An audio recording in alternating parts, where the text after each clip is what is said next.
it is true that there is a way that Trump represents an image of freedom in a kind of distorted way, which is not the libertarian one, but it's one that, in a way we associate with certain kinds of revanchist right-wing politics, which is transgression. The guy refuses to follow any norms whatsoever.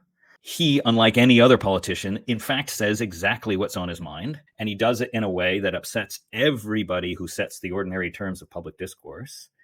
And in saying all the things you're not supposed to say, he transgresses the rules. And rule breaking is a kind of form that freedom can take, and one can understand that kind of appeal. It's infantile, it's childish, it's limited, it has no connection to any material change in one's life. It is linked to the experiences of disrespect, frustration, and suppression that people feel. And the superego of the professional managerial classes as well.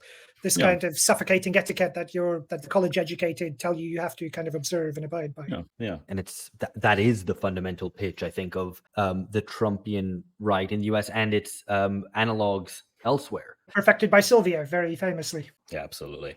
I still think in the end, one's a fool to think you're going to get anything from him or from that. But I think the point is also you enjoy it along the way, and that's part of the limits of the Trumpian kind of appeal as well. The real freedom is the jokes at Democrats' expense that we heard along the way.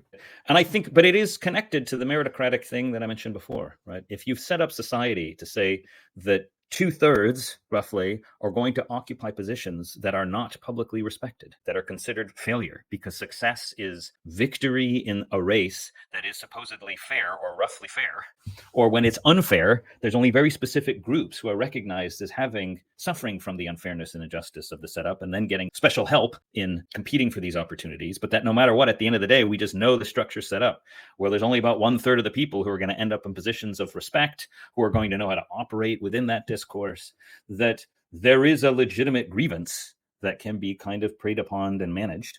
And if you're not going to get anything else, then perhaps, you get this sort of trivial frisson of participating in at least the transgression. So I think it's another confluence there with the entrepreneurial ethic as well. I mean, that it's kind of both absolutely. at once, that I have the freedom to go about and to hustle, and I might not have a university degree, but I'm going to make it. And also I'm not going to let anyone to tell me what I can and can't say. You disrupt, right? You disrupt you're a disruptor. Absolutely. You bring a new kind of invention or process to the market, to the industry. And I think that's probably the appeal.